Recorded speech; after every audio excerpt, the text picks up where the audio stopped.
From its inception until the reign of Emperor Constantine, Christianity found itself on the fringes of Roman legal and societal acceptance. During its first 200 years, Christians were viewed with suspicion and disdain, not only by Roman authorities, but also by the general populace. They were seen as members of a clandestine group, using secret codes for communication, and preferring to remain outside the public gaze. The initial persecutions were not so much the result of imperial decrees, but rather the outcome of public outrage and mob action. Hello everyone and welcome. If you're new to the channel, welcome. It's good to have you here. And if you're returning, it's good to have you back. If you'd like to support the channel, take a look at my Patreon, where all the videos are ad-free.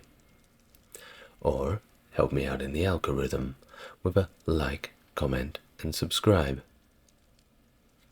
Well, let's get on with today's video, specifically the Diocletian Persecution of Christians, all the way back in the ancient Roman Empire.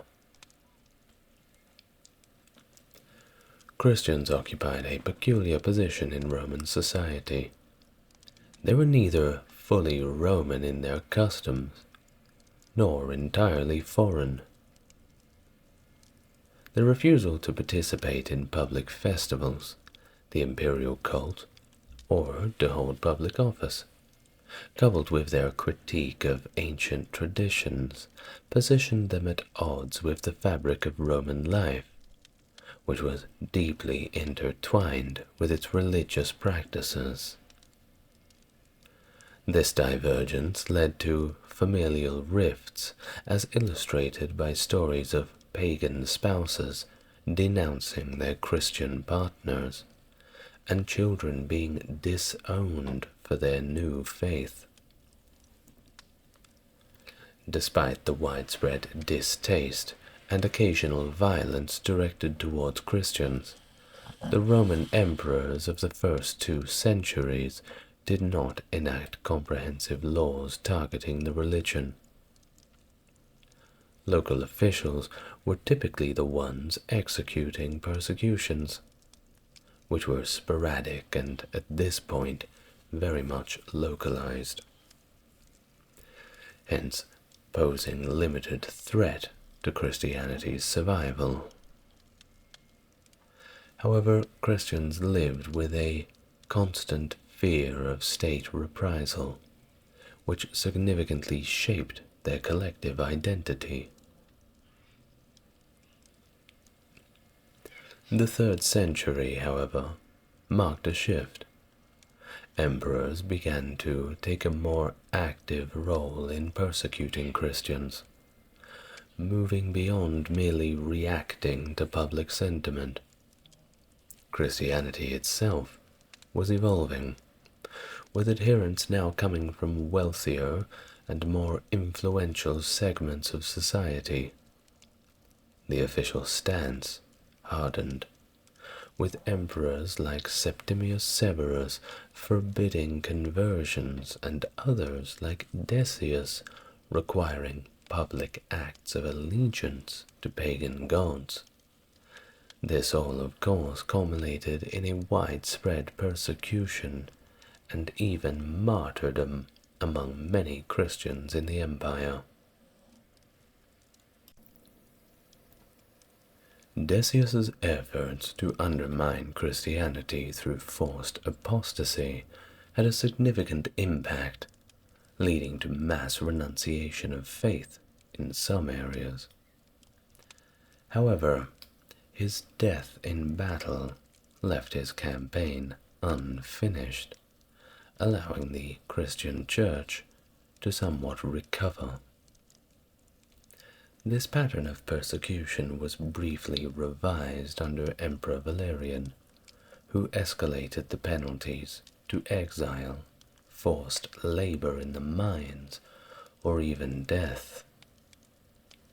Yet this too was halted when Valerian was captured in battle, and his son Gallienus called an end to the persecutions, granting the Church a period of relative peace and stability, at least from the government. The accession of Diocletian to the imperial throne on November 20th, 284, marks a significant turn towards the revival of traditional Roman religious practices. Unlike his predecessor, Aurelian, who sought to introduce a new deity into the Roman pantheon, Diocletian cast his gaze backward, favoring the veneration of the original ancient Olympian gods. His reign was characterized by a deliberate effort to breathe new life into the age-old traditions of Roman worship. The panegyrist of Maximian, Diocletian's co-emperor, lauded their efforts, noting how they adorned the empire with altars, statues, temples, and offerings dedicated to these deities, thereby reinforcing the sanctity and power of the gods through their own devout example. Diocletian's religious policies were inclusive, yet selective, striving for a unity in worship across the empire without demanding exclusive allegiance to any single deity, such as Jupiter or Hercules. His construction of temples to various gods, including Serapis and Sol, illustrated his broad approach to revival. Nonetheless, his favor leaned towards deities believed to safeguard the empire as a whole, rather than provincial gods, signaling a shift towards a more centralized form of religious observance. Embracing the title of Restorer, Diocletian positioned himself and his tetrarchic government as harbingers of a new golden age, echoing the stability and values of Rome's illustrious past. His administration embarked on wide-ranging reforms, affecting coinage, taxation, architecture, and society, all underpinned by a staunchly traditionalist, albeit authoritarian, ideology. This era of reform also sought to weave the empire's moral and religious fabric even more tightly, aiming for a uniformity that left little room for religious minorities. Despite these sweeping changes, the empire's long-standing religious communities, such as the Jews, maintained a degree of toleration, thanks in part to the ancient origins of their faith.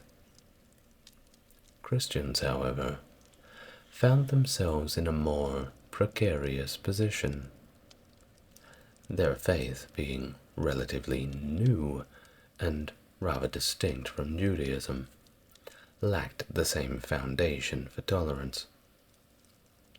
The evolving Christian identity, increasingly detached from its Jewish roots, underscored this distinction, and it placed Christians at odds with Diocletian's vision of religious and moral conformity.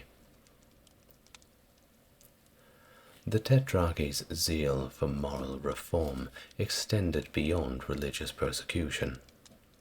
An edict issued in 295 sought to regulate personal conduct, emphasizing the supremacy of Roman law and the imperative of leading a pious, peaceful, and chaste life under imperial rule.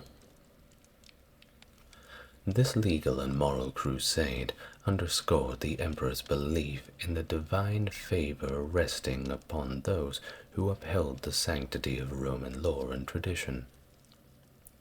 In this context, the enforcement of religious conformity was seen not just as a legal duty, but as a divine mandate, reflecting the intertwined nature of religion, law, and imperial authority in Diocletian's Rome.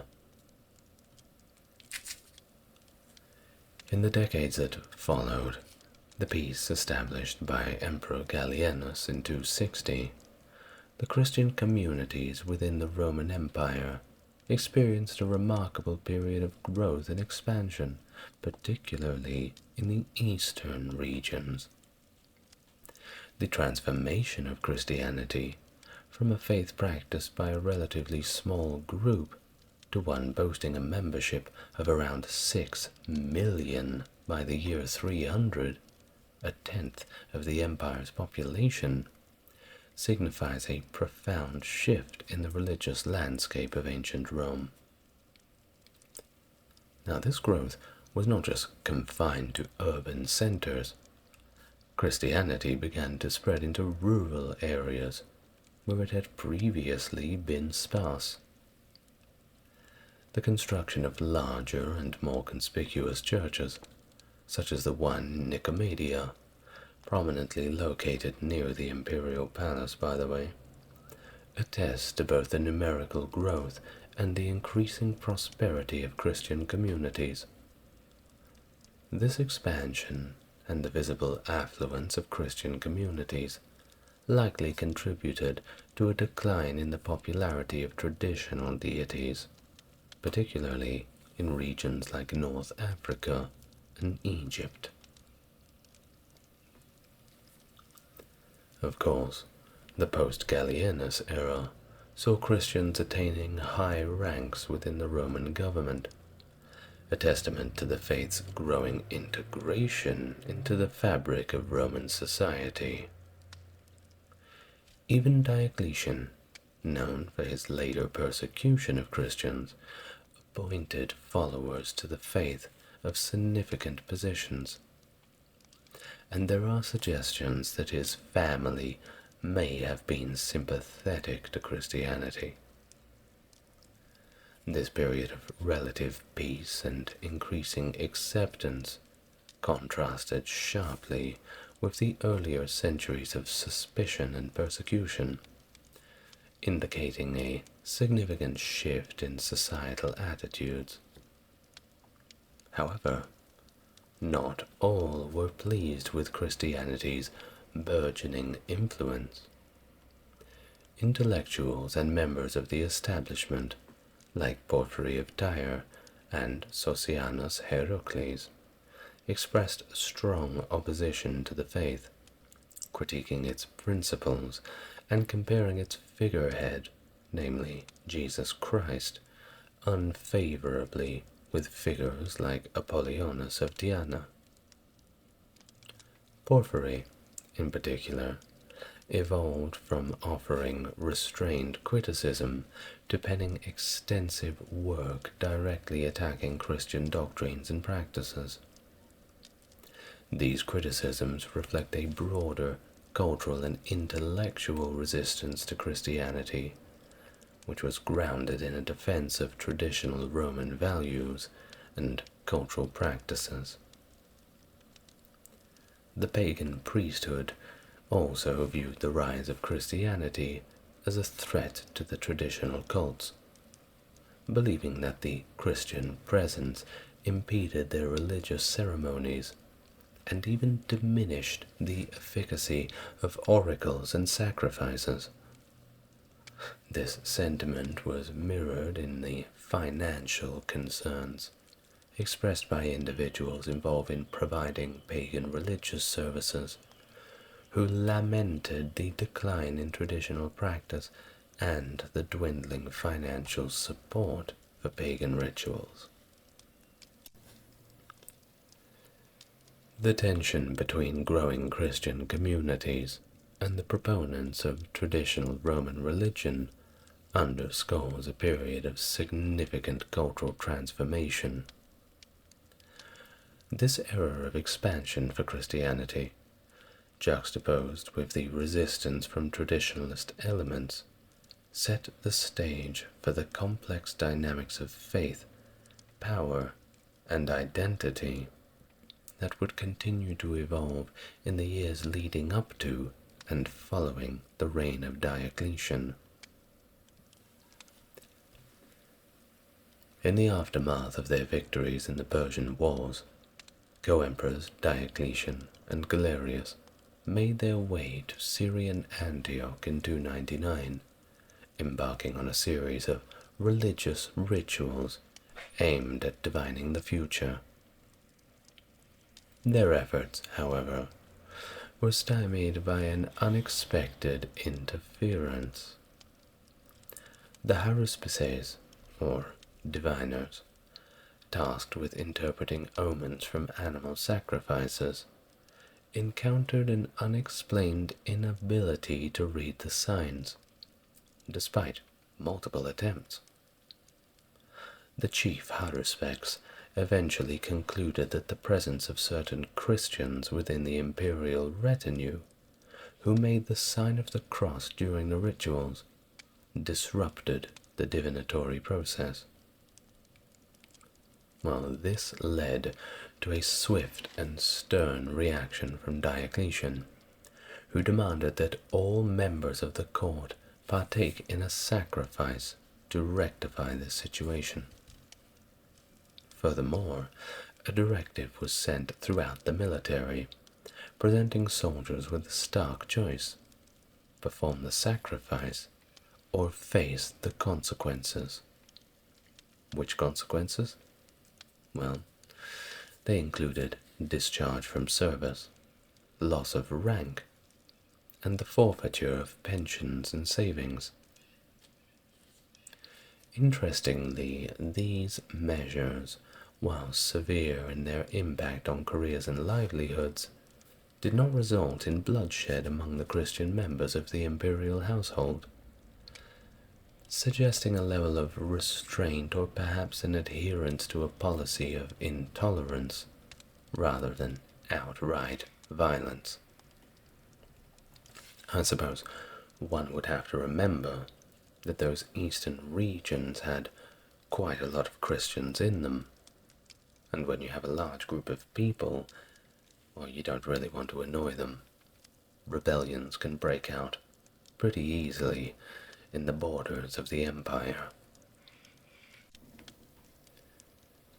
The historical accounts of these events by Christian writers like Lactantius or Eusebius offer varying perspectives. Lactantius portrays the incident as a pivotal moment of confrontation with the imperial court, while Eusebius presents it as a part of a broader military purge, with implications for the careers and lives of Christian soldiers. Now, central to the narratives is the figure of Galerius, who emerges as a fervent advocate for the persecution of Christians, driven by both personal conviction and political ambition. His desire to elevate his status within the imperial hierarchy, combined with the influence on his devoutly pagan mother, Romula, painted him as a key proponent of anti-Christian measures. This portrayal is also supported by Christian sources, which highlight his role in initiating and benefiting from the purge. In contrast to Diocletian's more complex stance, characterized by a blend of religious conservatism and a tendency towards tolerance.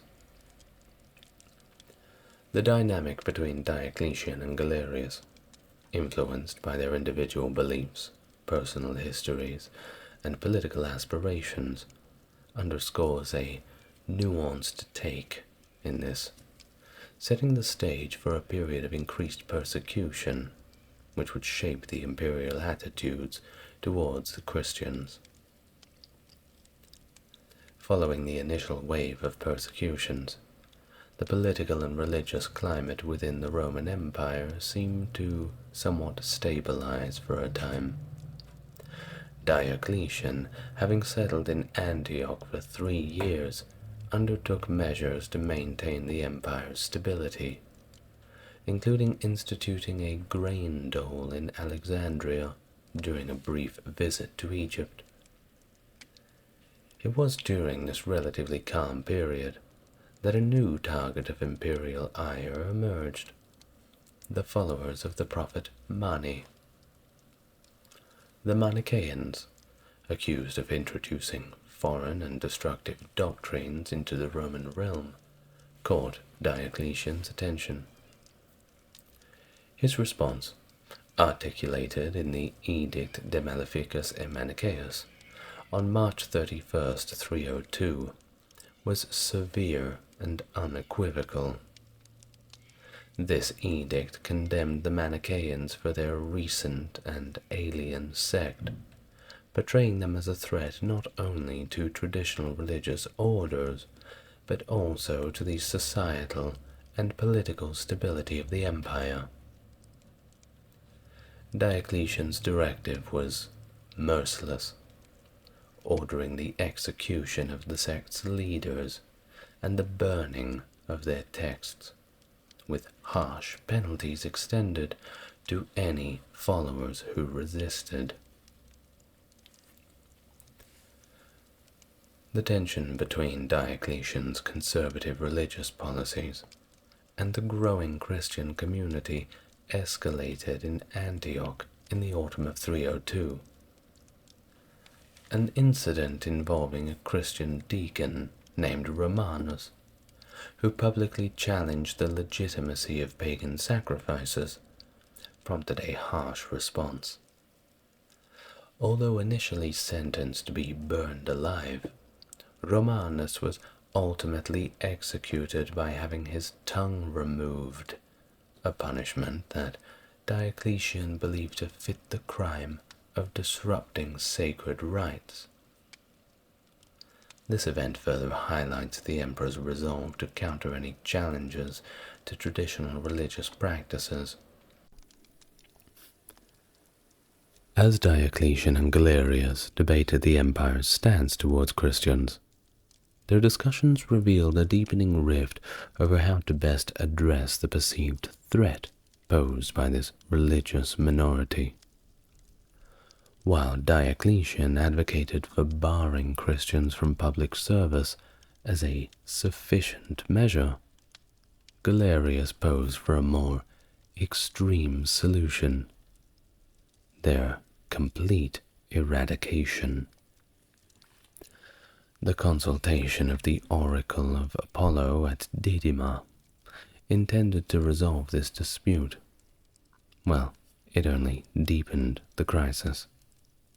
The oracle's inability to speak, attributed to the presence of the just interpreted of Christians, ultimately persuaded Diocletian to embark on a path of universal persecution. This period marked a significant escalation in the empire's efforts to maintain religious uniformity and imperial authority. The move towards universal persecution, prompted by divinatory practices and influenced by the anti-Christian sentiment of Diocletian's closest advisors, was about to begin. In a pivotal moment that marked the escalation of Christian persecution under Diocletian, the Christian church at Nicomedia faced destruction on February 23rd, 303, a day symbolically chosen to coincide with the Feast of Terminalia, dedicated to Terminus, the god of boundaries. This act was not merely symbolic, but a declaration of intent to terminate Christianity within the empire. The following day saw the promulgation of Diocletian's edict against the Christians, a legislative move aimed squarely at the senior echelons of the Christian clergy and the material foundations of the Christian faith. The edict commanded the cessation of Christian gatherings, the obliteration of Christian scriptures and liturgical texts, and the demolition of Christian places of worship throughout the entire empire. While despite the severe restrictions, efforts to retain Christian scriptures persisted, with believers trying to save what they could of the sacred texts. The distinction between canonical and apocryphal texts began to blur as Christians faced the agonizing decision of whether to surrender the scriptures or surrender their lives. The edict also stripped Christians of all legal rights, effectively excluding them from civil redress and exposing them to judicial torture. It demoted Christian members of the senatorial and equestrian classes, decurions, veterans, and soldiers, while Christian imperial freedmen faced re-enslavement. Diocletian's intent for the edict to be executed without bloodshed stood in contrast to Galerius's more draconian vision of enforcing compliance through the threat of burning alive. Despite Diocletian's wishes, the nature of the persecution varied locally, with some judges resorting to capital punishment. The method of burning alive, as recommended by Galerius, became disturbingly common in the East. The first martyr under this edict was Eutychus, who protested the persecution by tearing down and destroying the edict's proclamation in Nicomedia, an act of defiance for which he was tortured and brutally executed for. The edict spread swiftly across the empire, taking effect in Palestine by the spring and reaching North Africa by early summer. While Constantius Chlorus chose not to enforce this edict in Gaul and Britain, the eastern provinces experienced a systematic and harsh implementation. Despite the initial intensity, the enforcement of persecutions began to diminish with the changes in imperial leadership, culminating in cessation of official hostilities towards Christians with the rise of Maxentius in 306. This period of persecution deeply impacted the Christian community, testing the resilience and faith of its members in the face of Rome's power. The summer of 303 marked that pivotal moment, with the publication of a second edict, necessitated by the emperor's dissatisfaction of the first edict's enforcement, or perhaps unaware of its implementation. This new decree mandated the arrest and incarceration of all Christian clergy, leading to an overflow in the already limited capacity of the Roman prison system. The edict was so effective that it displaced common criminals who were released to make room for the burgeoning number of detained religious figures. As the 20th century of Diocletian's reign, the 20th anniversary, rather, of Diocletian's reign approached in November of 303, a third edict was introduced, offering imprisoned clergymen amnesty on the condition that they perform sacrifices to the pagan gods. This edict aimed not only to alleviate the strain on the prison system, but also to sow discord within the Christian community by highlighting instances of apostasy among its leaders. While some clergy yielded to the demand under duress, others complied willingly. Yet the integrity of many remained intact despite the coercion, leading to manipulative claims of compliance by prison wardens eager to empty their cells. I'm sure a few would have put their hand up to make some sacrifices. I guess that a Roman prison is not the most enjoyable place to be. In 304, a final edict, the fourth and final one, demanded universal participation in pagan sacrifice, extending the obligation to every segment of society, including women and children. And if you weren't going to comply, well, you would face execution. The edict's implementation, however, varied significantly across the empire, with regions under the rule of Constantius largely spared from its mandates, and its enforcement waning following Maximian's abdication in 305. However, in the east, the edict's decrees persisted until the landmark Edict of Milan in 313, which heralded a new era of religious tolerance under the joint rule of Constantine and Licinius. Yes, I will make a video about Constantine very soon, don't worry. This sequence of edicts under Diocletian's rule represents one of the most symptomatic attempts to curb the spread of Christianity within the Roman Empire. The escalation from targeted restrictions against Christian practices to a sweeping demand for public sacrifice illustrates the intensity of the Roman administration's effort to reaffirm traditional pagan worship as the cornerstone of Roman identity and authority.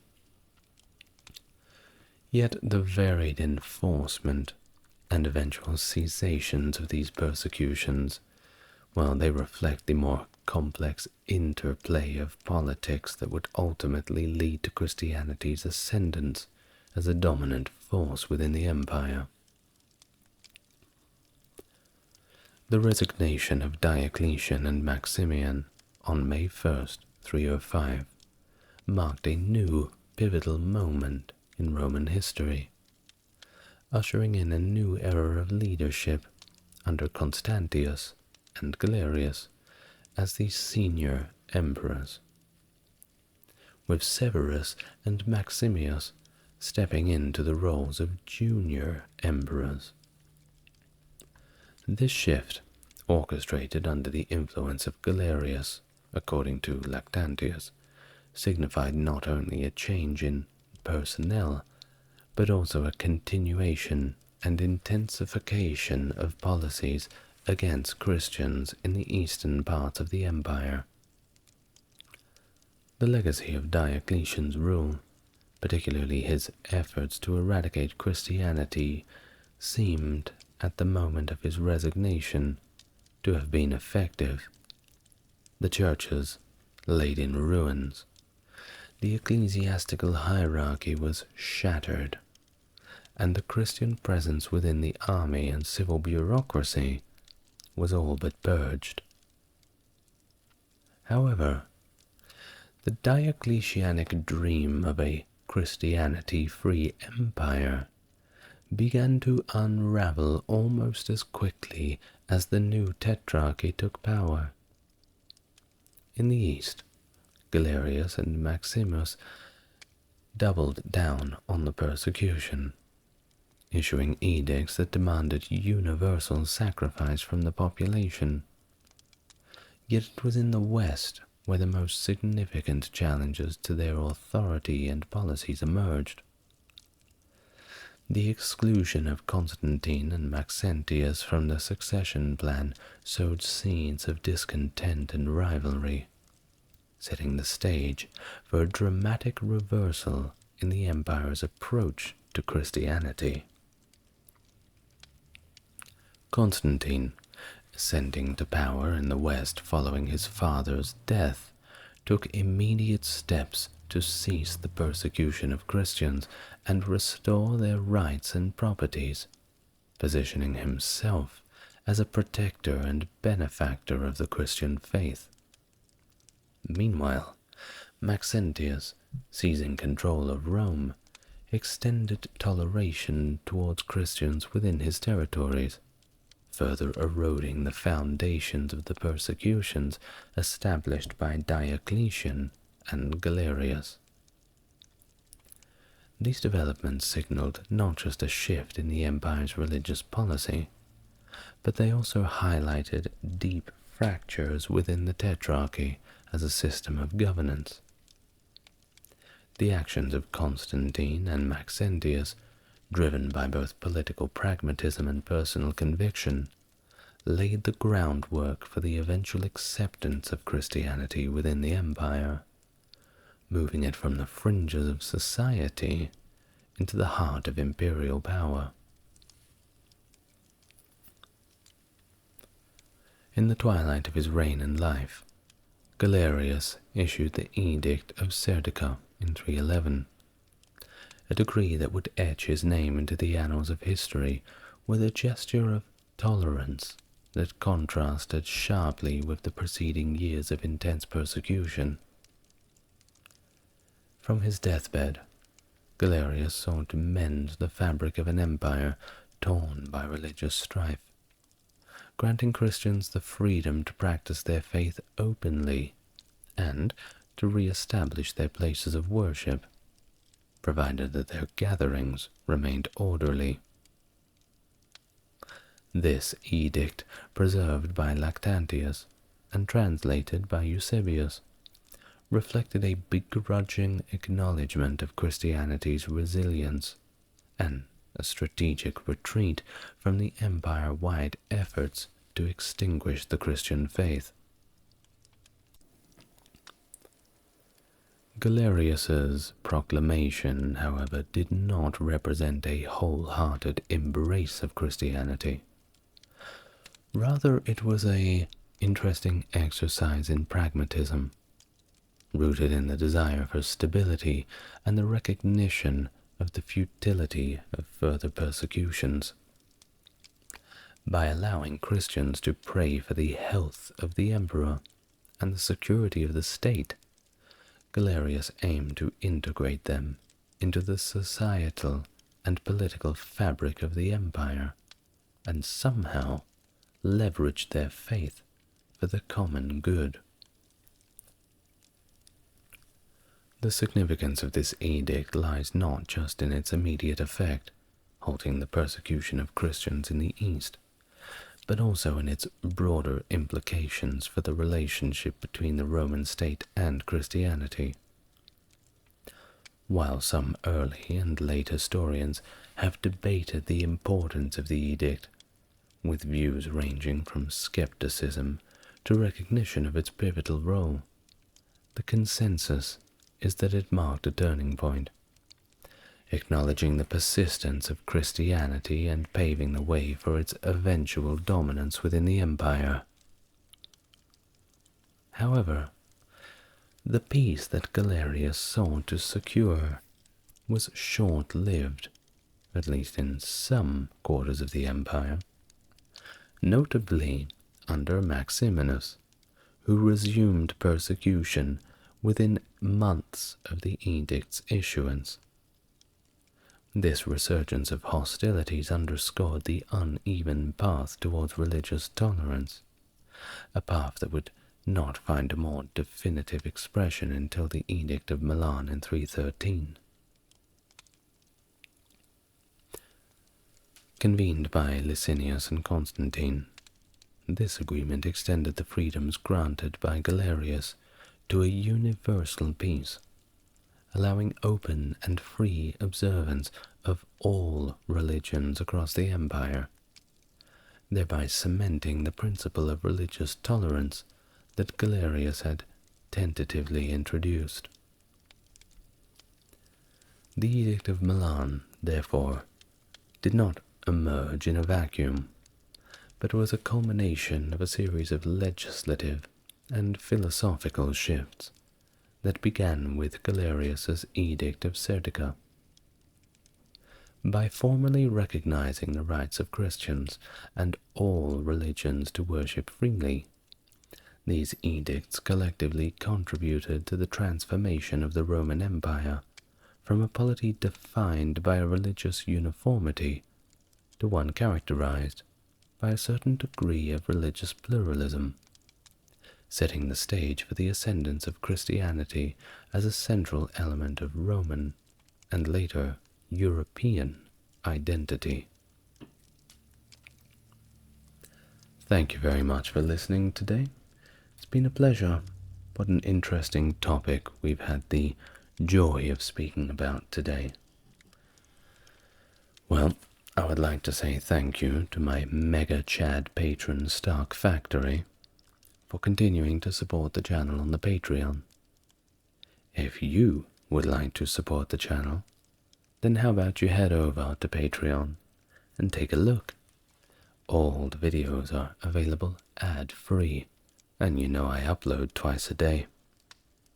At least at the time of watching this video. We'll see how long I can keep that up for. Thank you once again for listening. Look after each other, look after yourself, sleep well, and have a great day. Good night, everyone.